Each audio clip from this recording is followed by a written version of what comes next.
Social media हे एक दुधारी शस्त्र आहे. त्यामुळे ते वापरताना पूर्ण माहिती घेऊन जपून वापरावं लागतं.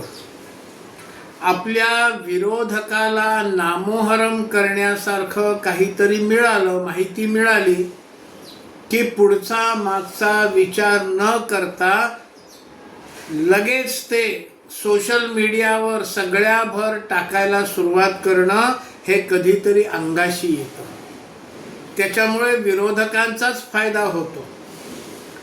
तर झालं असं, सध्या संघाच्या शताब्दीचं वर्ष सुरू होण्याची चर्चा सगळीकडे सुरू आहे. अमरावतीच्या विजयादशमीच्या कार्यक्रमामध्ये न्यायमूर्ती भूषण गवई, सरन्यायाधीश भूषण गवई यांच्या मातोश्री कमलाबाई गवई या अमरावतीच्या संघाच्या विजयादशमीच्या कार्यक्रमात उपस्थित राहणार अशी बातमी आली. त्याच्यानंतर बातमी अशी आली, कमलाबाई गवई असं म्हणाल्या, मी या कार्यक्रमाला जाणार नाहीये, मी आंबेडकरवादी आहे, हे संघाचं षडयंत्र आहे असं त्या म्हणाल्याची बातमी आली.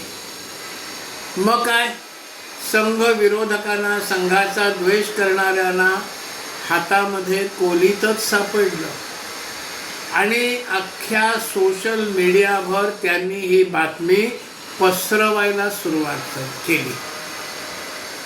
त्यानंतर बातमी आली, त्या बातमीचा फोटो देखील आला. त्यावेळचा 1981 साली नागपूर येथे होणाऱ्या संघाच्या तृतीय वर्षाच्या जाहीर समारोप प्रसंगी रासू गवई म्हणजेच सरन्यायाधीश भूषण गवई यांचे वडील, कमलाबाई गवई यांचे पती रासू गवई हे त्या कार्यक्रमात प्रमुख पाहुणे म्हणून उपस्थित होते.